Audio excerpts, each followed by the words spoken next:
Paneer Maggi मसाला।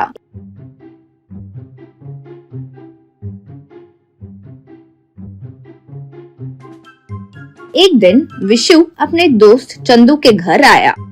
चंदू के पास आकर विशु बोला, अरे उस दिन जब मेरी बेटी तुम्हारे घर आई थी तो तुम्हारी बीवी ने पनीर मैगी मसाला बनाया था, सुना बहुत स्वादिष्ट बना था बोली। यूँ कहा चंदू।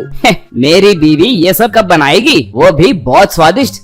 तुम घर आ रहे हो सोचकर मैं ही उस चाइनीज रेस्टोरेंट में गया और उसे लेकर आया। क्या तुम्हें वो इतना पसंद आया? चलो उस पते पर चलते हैं। कहकर वो विशु को लेकर जहाँ वो पनीर मैगी मसाला बना था उस दुकान पर गया। वहाँ जाकर देखा तो वहाँ नहीं था, वो दुकान बंद था। विशु अब क्या करे, दुकान तो बंद हो गई। मेरी बेटी को पनीर मैगी मसाला चाहिए क्योंकि उसका जन्मदिन है। यूँ कहा तो चंदू। तो चलो एक काम करते हैं, किसी तरह हम लोग ही मेहनत करके वो बनाते हैं। अगर वो ठीक निकला तो ठीक, वरना मेरी पत्नी पर इल्जाम डाल देंगे। यूँ सोचकर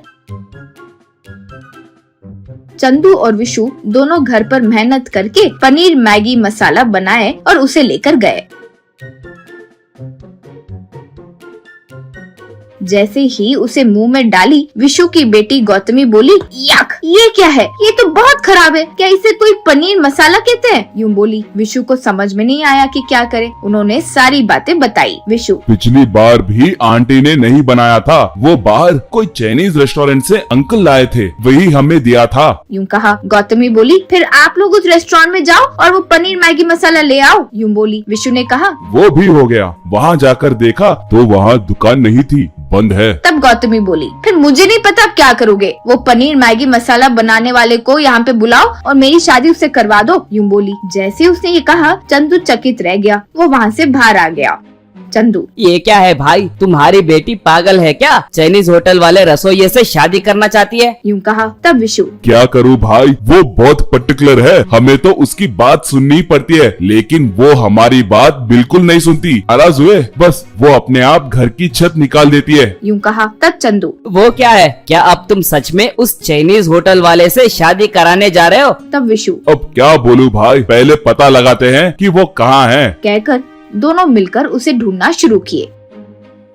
जैसे ही उन्हें वो मिला, वो चाइनीज तो नहीं था, उसका नाम श्रीकांत था। विशु, भगवान का शुक्र है हम बच गए। ये चाइनीज तो नहीं है, हमारे यहाँ का ही है, वो खाना पकाने में विशेषज्ञ है। यूँ कहा। तब चंदू, वो तो ठीक है, अब उससे शादी कैसे करवाएंगे? यूँ कहा तो विशु, चलो मेरे पास एक विचार है।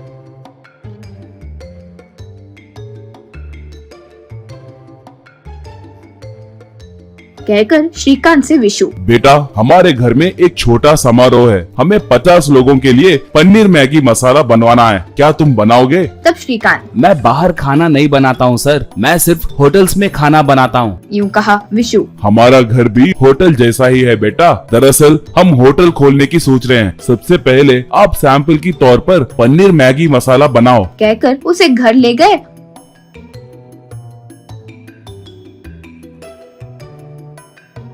और उससे पनीर मैगी मसाला बनवाए। वो खाकर गौतमी, हाँ मुझे तो ये बहुत अच्छा लगा। यूँ बोली। तो विशु, क्या उससे शादी की बात करे? यूँ कहा। तब गौतमी, शादी नहीं कुछ नहीं, उसके साथ मिलकर अच्छा होटल बिजनेस शुरू कीजिए, हम बहुत सफल होंगे। यूँ बोली। तो विशु, तुम क्या कह रहे हो? तब गौतमी, हाँ पिताजी, जब से आप रिटायर हुए हो आपको बहुत बोर हो रहा है ना, इसीलिए मैं आपसे एक अच्छा होटल बिजनेस शुरू करवाना चाहती थी। यूँ बोली। तो विशु बहुत खुश हुआ। उस दिन से उनका पनीर मैगी मसाला होटल बहुत सफल होते गया।